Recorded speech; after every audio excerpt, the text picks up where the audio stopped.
What's up everyone, my name's Christian. I've got some ideas. We're still keeping it spicy on the channel here in the new year with this cake pop recipe. How you guys feel about cake pops? Look, it's 2021, and I don't know about you, but I'm starting off with cake pops. But we're going with some spicy chocolate. That's what I'm talking about. Spice and chocolate. They go together, right? They've gone together since the dawn of chocolate. If you know anything about the history of chocolate, you probably know more than me. But I know they used to spice it up. For the holidays, my family and I decided to make some cake pops for gifts and for ourselves. And not all of them are spicy because not everybody's into spicy. Ooh, that spice is hitting now. See, it's a chocolate smooth, but then it hits in the throat. It's a little hot back there and a little tingly in the front. This is a great experience. I'm not messing around. You guys need to try these. Watch how I do it. So, step one, obviously you gotta bake a cake. You could bake this from a box, but I'm going from scratch because why else are you watching this? That's some cocoa powder and some boiling water, and you just stir that together. Then you got your cups of flour, cups of sugar, a lot of sugar in a cake. I don't make cakes that often, but this one turned out great. I got some baking powder, got some baking soda, River there rocking the measuring spoons, helping me out. A little bit of salt, and then, oh snap, I got a stand mixer. It's not the most expensive one, but I had a birthday and I treated myself to a stand mixer.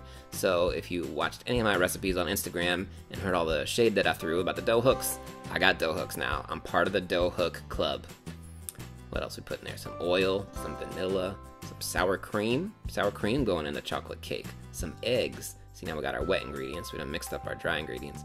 Pouring in all the wet ingredients except for the chocolate. Now it's time to stir up that chocolate, make sure it's all good and dissolved in there, and add that. Ooh, and now all of a sudden it turns into this rich, awesome cake batter. Now, after you mix it, you still have to like scrape it with a spoon or a spatula or whatever to make sure all the stuff in the bottom, the sides, you just want to make sure it all gets mixed in. And so that's what you do at this point.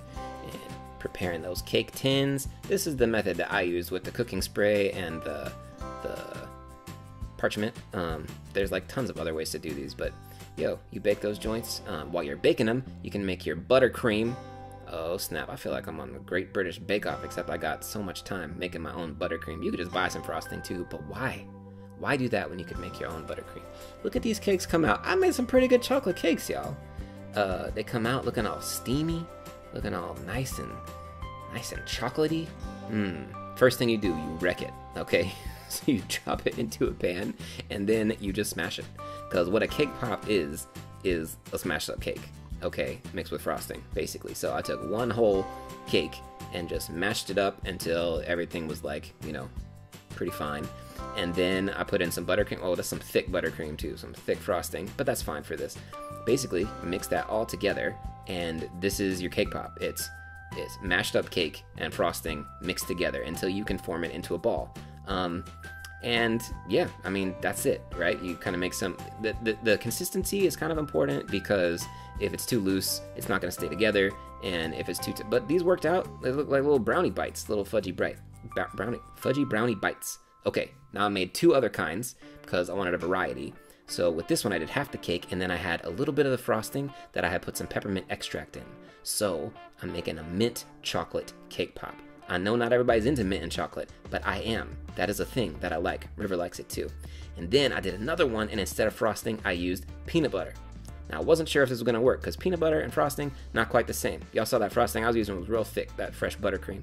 And I noticed it when I was forming the cake pops, that the peanut butter gave it a little bit of a different consistency, different texture. More on that later. But look, we got peanut butter, we got mint. Now it's time to, you know, work out the toppings. Mash up a candy cane, that's gonna go on the peppermint one. That's kind of like the only special topping that we did. Now, basically, you dip it in chocolate. Y'all might know this, but food coloring and white chocolate do not mix. As soon as you add an additive to a white chocolate, it gets all clumpy and gross. But you can add water and like mix it around a lot, and you can make it work, but it looks a little messy, okay? But that's fine. They look messy, they taste awesome. These ones that just have the pure melting, like pure dark chocolate around the outside, they look much prettier, okay? And they ended up drying a lot better. Nice little glaze on them. Okay, now here's the peanut butter one. All right, so it's peanut butter cake pop, fully decked in the chocolate and then chili flakes on it. Oh, snap. fresh ground chili flakes. It looks like Christmas, tastes like fire. Now the tricky thing was, how do you let them dry? We devised several systems. Journey was mostly figuring out this thing with the box, and she put stuff under it, but it was tricky trying to get it. But you just leave it there for a little bit to dry, and then once the chocolate's dried, then you put it in the freezer, or put it in the fridge, and those joints are ready to give out as gifts. The kids got tired of doing it, so I started doing it, and look at this. Look at this. 3 versions. That's the regular one with the sprinkles. Oh man, I made so many cake pops. Giving these out to our friends for Christmas. Trying that thing. This was River approved, okay? This was a kind of an all-day thing. Making 3 kinds of cake pops. Worth it. Because these are awesome. I'm about this. The plain ones were good. They were really, really sweet. I probably would have made that buttercream a little less sweet in hindsight, but they were smooth, so good. The peppermint ones were as good as the spicy ones, okay? I love a minty chocolate. I know that's not everybody's thing, but I'm into it. And that, oh man, it was just like, just the right amount of peppermint and chocolate. So good. The peanut butter ones turned out a little drier than the others. They're not dry, they're still quite moist, but just by comparison, and I think it's just because, you know, peanut butter sucks the moisture out your mouth sometimes. I probably could use a little less peanut butter, but these are still delicious. Peanut butter, chocolate, chili flakes. What? These are so good. Look, if you're down to bake, you need to try these, okay? They're delicious. They're not difficult. I mean, I know it's not the holidays anymore. Make them anyway. Hand them out, make some friends. Or, you know what? 2021, keep them for yourself. Treat yourself to a spicy cake pop. Do what you need to do. I can virtually guarantee you that your day gonna be better with a cake pop. That's it. That's my spicy cake on a take pop. Cake on a take pop. That's what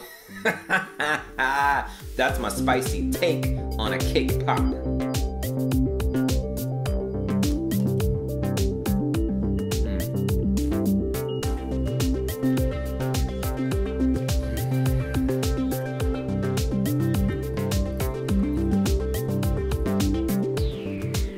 It's already better.